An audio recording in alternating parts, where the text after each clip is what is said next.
Miss হবে না আপনার পছন্দের টিভি শো। দেখুন জি5 অ্যাপে একদম ফ্রি।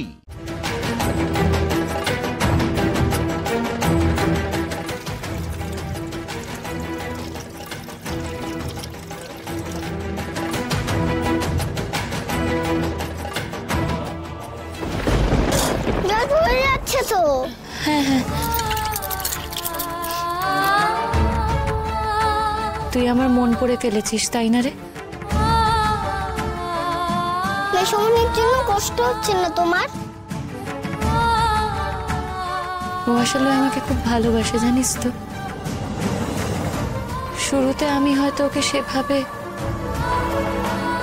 কিন্তু আমাকে এত ভালোবেসেছে যে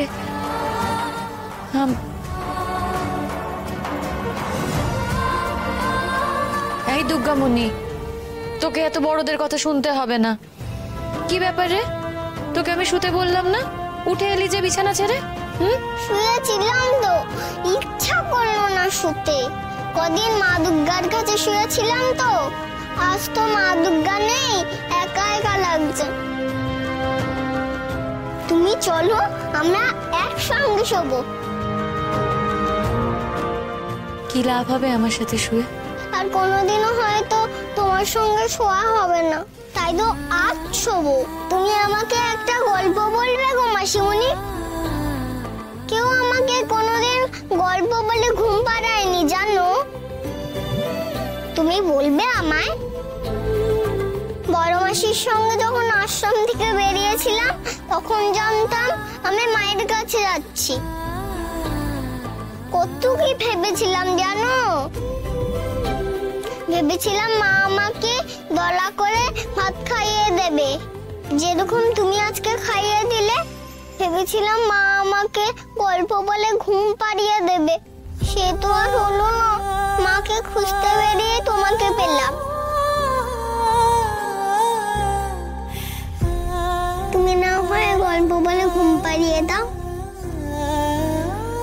দেবে গো? দেব।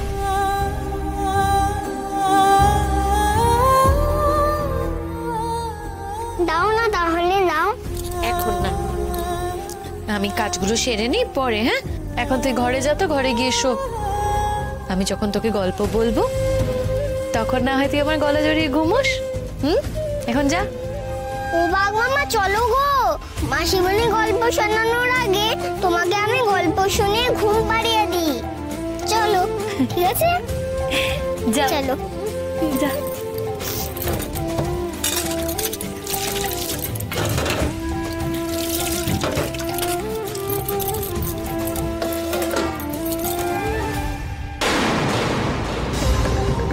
কে জানে প্রকাশটা খেয়েছে কিনা। রাগ করে হয়তো খাইনি। আমি বরঞ্চ ওকে একটা ফোন করে দেখি। ফোন না, না থাক, হয়তো এখন শুয়ে পড়েছে। ফোন করলে রেগে যেতে পারে, দরকার নেই, থাক।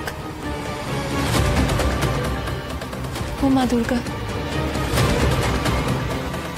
তুমি প্রকাশকে শক্তি দিও মা।